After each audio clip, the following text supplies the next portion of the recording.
Assalamualaikum warahmatullahi wabarakatuh. Bismillahirrahmanirrahim. Alhamdulillahi rabbil alamin. Wabihi nasta'inu ala umuri dunya waddin. Wassalatu wassalamu ala asyrafil anbiya'i wal mursalin. Sayyidina Muhammadin sallallahu alaihi wasallam wa ala alihi wa ashabihi ajma'in. Amma ba'du. Ilmu hakikat, kalau sampean pelajari, itu juga sampean harus melajari ilmu syariat. Karena ilmu hakikat tidaklah bertentangan dengan ilmu syariat sampean. Kalau sampean ambil kesimpulan hanya belajar ilmu hakikat, meninggalkan ilmu syariat, maka rusak. Atau sampean pilih yang lainnya, belajar ilmu syariat, meninggalkan untuk belajar ilmu hakikat, ya sampean rusak juga. Jadi tidak ada pertentangan antara ilmu hakikat dan ilmu syariat.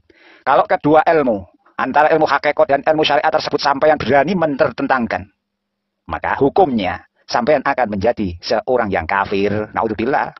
Nah, sampean belajar cuma ilmu hakikat, tapi meninggalkan belajar ilmu syariat. Apa terus yang sampean lakukan? Iya kan? Kebatinan. Sholat tidak sholat, cukup eling. Iya kan? Iya, ada yang begitu. Aku sudah hakikat loh, gak perlu sholat, gak perlu wudhu, gak perlu baca Al-Quran, gak perlu berhaji. Ada saja orang yang mengatakan demikian. Sudah, biarkan mereka berkata begitu. Karena menganggap dirinya sudah berilmu hakikat yang tinggi. Tidak perlu syariat lagi. Ada kan begitu? Ada. Jangan meniru sampean. Harus sampean belajar ilmu hakikat. Jangan lupa juga harus belajar ilmu syariat. Sampean beriman kepada Gusti Allah, hakikatnya. Lah, beriman kepada Gusti Allah itu juga harus dengan bukti. Apa yang sampean iman itu dikerjakan perintahnya. Iya kan? Mau beriman tok. Gusti Allah merintahkan sholat kok. Cukup diam. Ya sholat, bergerak. Iya sholat. Itu syariatnya. Ilmu hakikat dipelajari, ilmu syariat pun harus dipelajari. Tidak ada pertentangan di situ. Kalau sampean berani mempertentangkan ilmu hakikat dan ilmu syariat, maka akanlah sampean menjadi seorang yang kafir. Itu loh, naudzubillah. Sebab ilmu hakikat adalah merupakan syariat Kanjeng Nabi Muhammad sallallahu alaihi wasallam yang sifatnya batin. Batin itu gak kena didelok, tidak bisa dilihat. Mau batin kok. Tak bisa dilihat, hanya dirasa. Batin itu sampean apakan dengan mata satu, mata 1000. Iya kan, nggak bisa sampai lihat karena batin. Kalau dohir bisa nyata, batin itu tersembunyi, halus. Lah, ilmu hakikat merupakan syariat Kanjeng Nabi Muhammad sallallahu alaihi wasallam yang sifatnya batin. Lah, sedang kalau ilmu syariat bagaimana? Ilmu syariat itu merupakan ilmu fikih. Di situ merupakan syariat Kanjeng Nabi Muhammad sallallahu alaihi wasallam, tetapi sifatnya adalah lahiriah alias yang nampak. Lah, itu perbedaannya, nampak dan tidak nampak. Yang tidak nampaknya ilmu hakikat karena batin, yang nampaknya ilmu syariat itu rupa ilmu fikih itu lahiriah rupanya karena nampak. Di situ perbedaannya nampak dan tidak nampak, ilmu hakikat dan ilmu syariat. Kedua-duanya ini dari Kanjeng Nabi Muhammad sallallahu alaihi wasallam ilmu ini. Maka dengan demikian tidak mungkin syariat akan bertentangan dengan hakikat, tidak mungkin. Sebab ilmu hakikat kalau diumpamakan itu sebagai nyawa. Kalau ilmu hakikat demikian. Sedangkan kalau ilmu syariat itu diumpamakan sebagai tubuh atau jasad. Itu kalau ilmu syariat. Demikian ada perbedaan nyawa dan tubuh. Lah, kalau bersatu ya hidup saudara, sampean ada jasad ditakdir Gusti Allah makhluk berjasad. Kalau tidak ada nyawa, tidak ada roh, buat apa sampean? Enggak hidup lagi, dibuang, diinjak-injak orang. Ya kan? Iya, dikubur sampean. Enggak ada guna lagi. Oh, enggak hidup sudah mati, enggak ada roh, enggak ada nyawa di dalamnya. Sebaliknya kalau sampean ditakdir Gusti Allah kan makhluk yang berjasad. Kok hanya roh? Lah jasadnya mana? Kok roh saja? Enggak mungkin. Wong sampean itu manusia makhluk yang ditakdir berjasad kok jasadnya dihilangkan. Tidak mungkin. Cuma pakai roh saja. Tidak mungkin. Sampean itu bukan makhluk roh. Ya kan? Tidak mungkin sampean ada jasad. Ya harusnya ada roh. Itu sudah takdir Gusti Allah sampai dijadikan begitu. Maka sampean dalam ilmu ini untuk mendekat sampai mengenal kepada Gusti Allah Subhanahu wa taala haruslah belajar ilmu syariat, haruslah belajar ilmu hakikat. Jangan diambil salah satunya, harus kedua-duanya diambil, keduanya dipakai. Kanjeng Nabi Muhammad sallallahu alaihi wasallam pernah ngendika, asyariatu bila haqiqah atilah, wal haqiqah bila syariah batilah. Syariat tanpa ilmu hakikat adalah hampa, dan hakikat tanpa ilmu syariat adalah tidak sah alias batil. Lah, di situ. Itu sampai untuk mengenal Gusti Allah jalannya di situ, melalui di situ. Ilmu itu yang harus sampean pakai. Sampai gunakan akal-akal yang sehat. Sampai gunakan kecerdikan sampean. Terus mengaji, diasah terus kemampuannya. Untuk bisa selalu mengasah diri, bisa sampai nantinya sampean tahu bagaimana cara mengenal Gusti Allah Subhanahu wa taala yang terlepas dari menyekutukan diri atau syirik kepadanya. Iya, kalau sampean tidak ngaji, tidak ngerti ilmu-ilmu beginian, sampean ibadah sampean tok begitu tanpa ilmu, ya akan jadi syirik sampean. Bagaimana mungkin sampean bisa mengenal Gusti Allah? Wong sampean keadaan syirik, tidak mengetahui kok bisa mengenal Gusti Allah. Harus dikenali dengan ilmu dulu pada diri sampean. Supaya sampean terlepas dari menyekutukan diri alias syirik kepada Gusti Allah Subhanahu wa taala. Bagaimana caranya? Ya caranya hendaklah sampean melalui ilmu dari pembelajaran tadi, kemudian dari ilmu itu datanglah cahaya dari Gusti Allah Subhanahu wa taala. Lah, melalui cahaya yang diberikan oleh Gusti Allah Subhanahu wa taala pada hati sampean tadi, kemudian Gusti Allah Subhanahu wa taala akan mau melihat pada diri sampean tersebut. Lah, itu yang terakhir. Sampean hitam pekat karena masih ada syirik kepada Gusti Allah. Mana mungkin Gusti Allah menampakkan diri? Mana mungkin? Wong sampean menggelapkan diri kok. Gusti Allah Subhanahu wa taala tidak akan melihat sampean. Wong sampean tidak bercahaya, wong sampean lagi gelap karena ada syirik, tidak ada pengetahuan, alias sampean bersekutu kepada yang lain dari Tuhan-Tuhan yang lain selain Gusti Allah. Lah itu loh, ngaji saudara. Di situ biar sampean itu bercahaya. Kalau sudah bercahaya, dari cahaya itu Gusti Allah Subhanahu wa taala melalui itulah sampean itu dikasih tahu terang tentang Gusti Allah. Kalau dikasih tahu tentang keterangan Gusti Allah, maka Gusti Allah akan mau melihat pada diri sampean. Karena sampean sudah bersih, karena sampean sudah bersinar, karena sampean sudah bercahaya. Maka kalau Gusti Allah memandang sampean, barulah bisa terlihat. Sampean sudah bercahaya. Itu syaratnya begitu memang.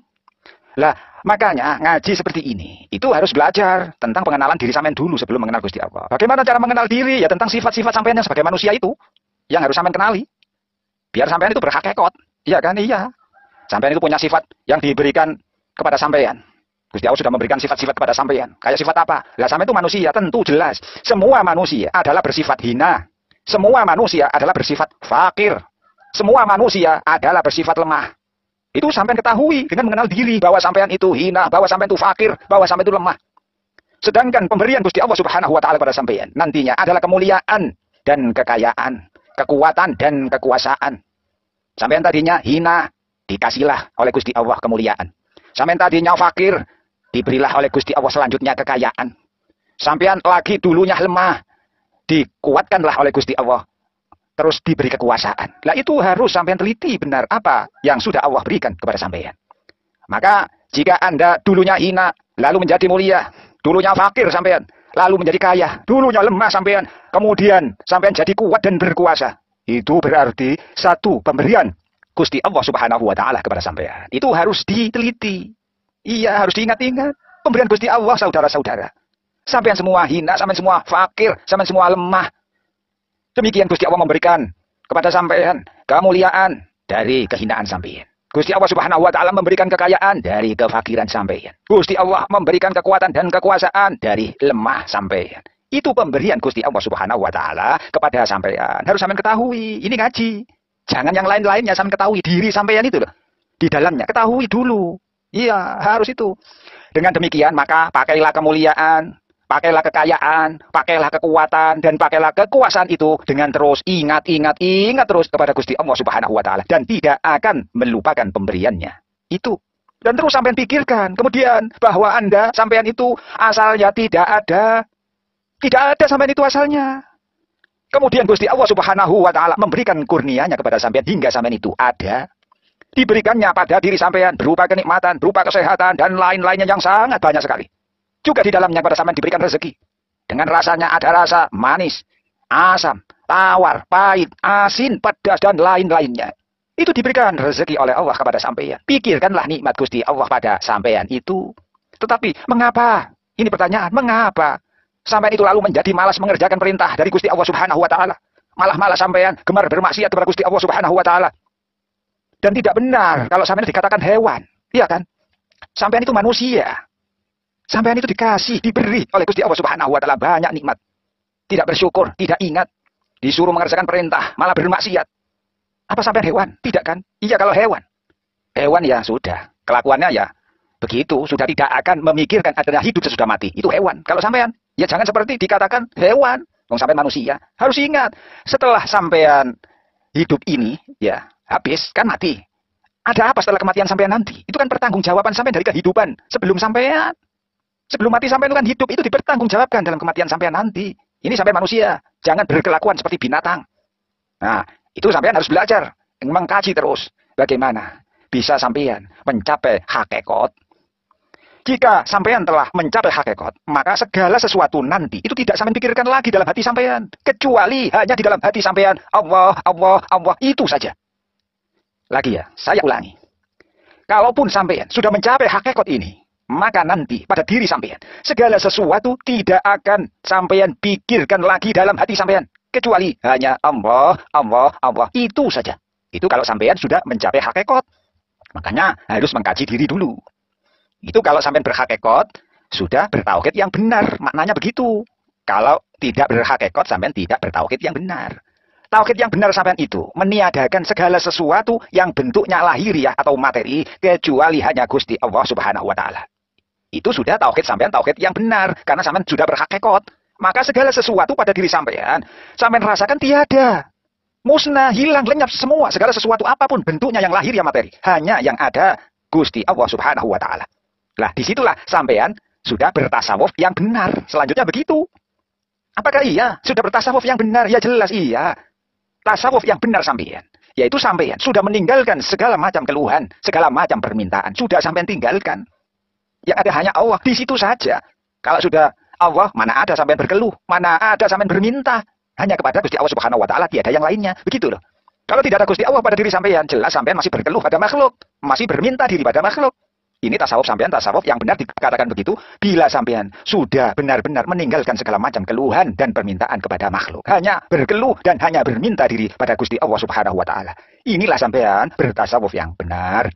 Nanti kalau tasawuf hati sampean sudah bersih, benar tasawuf sampean, sampean sudah disebut bisa mengenal Gusti Allah Subhanahu wa Ta'ala.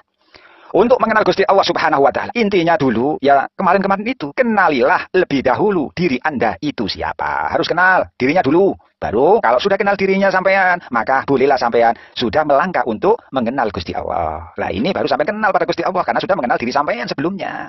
Itu yang bisa menyampaikan hubungan sampean pada Gusti Allah Subhanahu wa Ta'ala. Sampean bisa sampai kepada Gusti Allah Subhanahu wa Ta'ala dengan bermakrifat. Ya hanya ada di situ harapan sampean kepada Gusti Allah saja, tiada ke makhluk. Tiada yang lain, hanya kepada Gusti Allah Subhanahu wa Ta'ala sampean berharap. Melalui apa? Melalui doa untuk memperoleh kurnia Gusti Allah Subhanahu wa Ta'ala.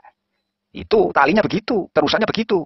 Itu sampean sudah berilmu nanti dengan sebutan ilmu sampean, ilmu yang benar. Ilmu yang benar itu yang mana?